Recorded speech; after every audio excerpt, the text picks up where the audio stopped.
महिला trainee IPS या trainee IPS अधिकारी उदय कृष्ण रेड्डी। आरोप से आहत हुए उदय कृष्ण रेड्डी। उदय कृष्ण रेड्डी ने आहत होकर जहर खाया। सुसाइड नोट में क्या निकला? नमस्कार, आप देख रहे हैं रिपब्लिक भारत का डिजिटल प्लेटफॉर्म। आइए जानते हैं इसी खबर में अभी तक क्या क्या हुआ। देश भर में कानून व्यवस्था की हिफाजत करने और देश की आंतरिक सुरक्षा की कमान संभालने वाले भावी आईपीएस अधिकारी के सबसे प्रतिष्ठित प्रशिक्षण संस्थान हैदराबाद की सरदार वल्लभ भाई पटेल नेशनल पुलिस एकेडमी से एक बेहद शर्मनाक, चौंकाने वाला और रोंगटे खड़े कर देने वाला मामला सामने आया। इस हाई प्रोफाइल संस्थान के भीतर एक महिला आईपीएस ट्रेनी ने अपने ही बैचमेट पर गंभीर शारीरिक प्रताड़ना और उत्पीड़न का आरोप लगाया है, जिससे पूरे पुलिस महकमे और प्रशासनिक हलकों में हड़कंप मच गया है। अब इस केस में नया मोड़ आ गया है। आत्महत्या का प्रयास करने वाले आईपीएस ने जहरीला पदार्थ खाने से पहले एक सुसाइड नोट अपने हाथों से लिखा।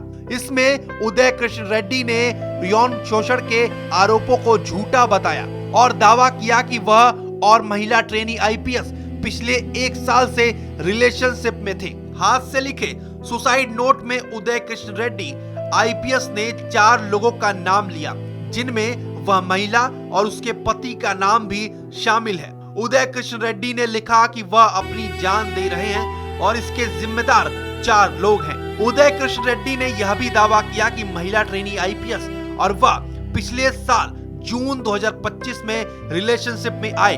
उसके बाद से उनका यह रिलेशन और गहरा होता चला गया।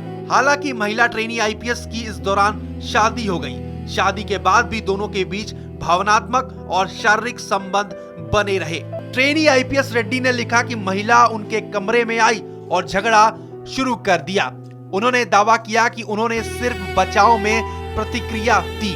उन्होंने यह भी आरोप लगाया कि 9 जुलाई 2026 को वह उनके कमरे में आई और उनके मर्जी के बिना उन्हें किस किया और गले लगाया। उदय कृष्ण रेड्डी ने यह भी कहा कि उन्होंने सबूत के तौर पर इस घटना को रिकॉर्ड किया और महिला के पति को भेज दिया, क्योंकि उन्होंने पहले ही उसे अपने कमरे में न आने की चेतावनी दी थी। उन्होंने महिला पर घटनाओं को तोड़ मरोड़ कर पेश करने और उन पर मारपीट का झूठा आरोप लगाने का आरोप लगाया। उदय कृष्ण रेड्डी ने महिला की 2 सहेलियों का भी नाम लिया और आरोप लगाया कि उन्होंने पूरी बात जाने बिना ही उसे उकसाया।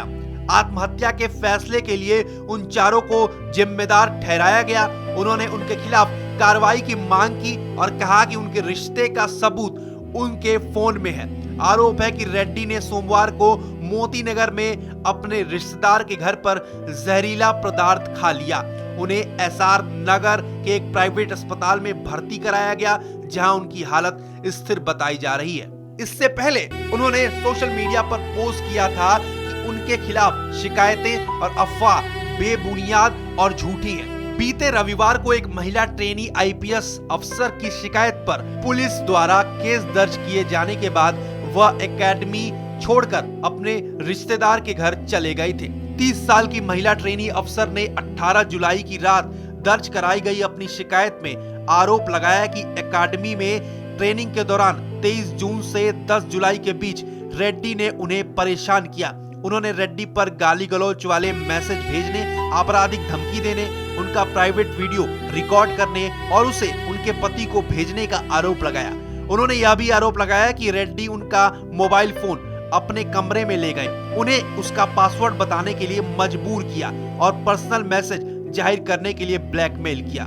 महिला ट्रेनी अफसर की शिकायत के आधार पर अट्टापुर पुलिस ने भारतीय न्याय संहिता की धारा 74, 75, 77, 78, 79, 127(2), 115(2) और 351(2) के तहत मामला दर्ज किया।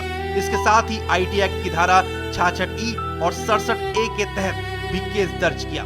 आंध्र प्रदेश के प्रकाशम जिले के उल्लापालेम के रहने वाले उदय कृष्ण रेड्डी ने पिछले साल सिविल सेवा परीक्षा में ऑल इंडिया रैंक 350 हासिल की और आईपीएस में शामिल हुए।